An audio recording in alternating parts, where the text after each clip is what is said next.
ಇಂದು ಬೆಳಗಿನ ಜಾವ ಇಬ್ಬರಿಗೂ ಮದುವೆಯಾಗಿತ್ತು. ಮದುವೆಯಾದ ನಂತರ ಇಬ್ಬರು ಮನೆಯ ಕೊಠಡಿಯಲ್ಲಿ ಇದ್ರು. ಕೆಲ ಹೊತ್ತಿನ ನಂತರ ಕೊಠಡಿಯಲ್ಲಿ ಇದ್ದ ಹುಡುಗ ಹುಡುಗಿ ಹೊಡೆದಾಡಿಕೊಂಡಿದ್ದಾರೆ.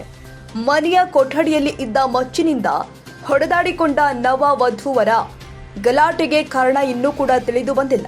ಇಬ್ಬರು ಪ್ರೀತಿಸಿ ಎರಡು ಕುಟುಂಬದವರನ್ನ ಒಪ್ಪಿಸಿ ಮದುವೆಯಾಗಿದ್ರಂತೆ. ನವೀನ್ ಕೆಜಿಎಫ್ ತಾಲೂಕು ಚಂಬರಸನಹಳ್ಳಿ ಗ್ರಾಮ. ಹುಡುಗಿ ಲಿಖಿತ ಶ್ರೀ ಆಂಧ್ರದ ಬೈನಪಲ್ಲಿ ಗ್ರಾಮದವರು. ಸ್ಥಳಕ್ಕೆ ಅಂಡರ್ಸನ್ ಪೇಟೆ ಪೊಲೀಸರ ಭೇಟಿ, ಕೆಜಿಎಫ್ ಎಸ್ಪಿ ಶಾಂತರಾಜು ಭೇಟಿ ಪರಿಶೀಲನೆ.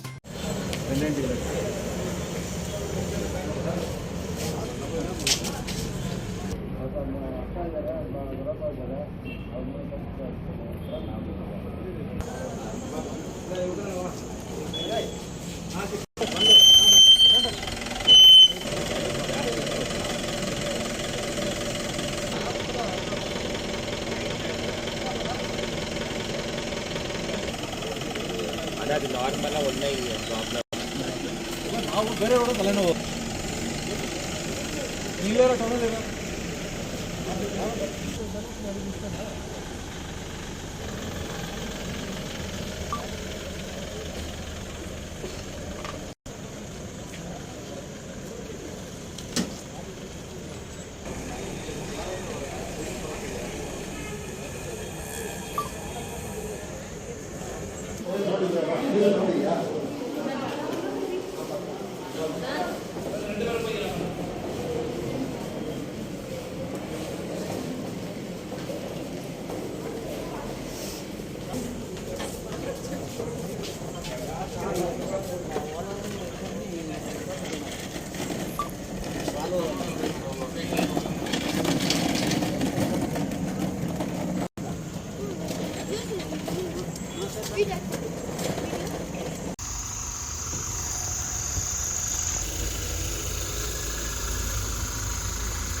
ಕ್ಷಣ ಕ್ಷಣದ ಸುದ್ದಿಗಾಗಿ News81 Kannada YouTube channel subscribe ಮಾಡಿ. ಹೊಸ ಸುದ್ದಿಗಳ ನೋಟಿಫಿಕೇಶನ್ಗಾಗಿ ಬೆಲ್ ಐಕಾನ್ ಕ್ಲಿಕ್ ಮಾಡಿ.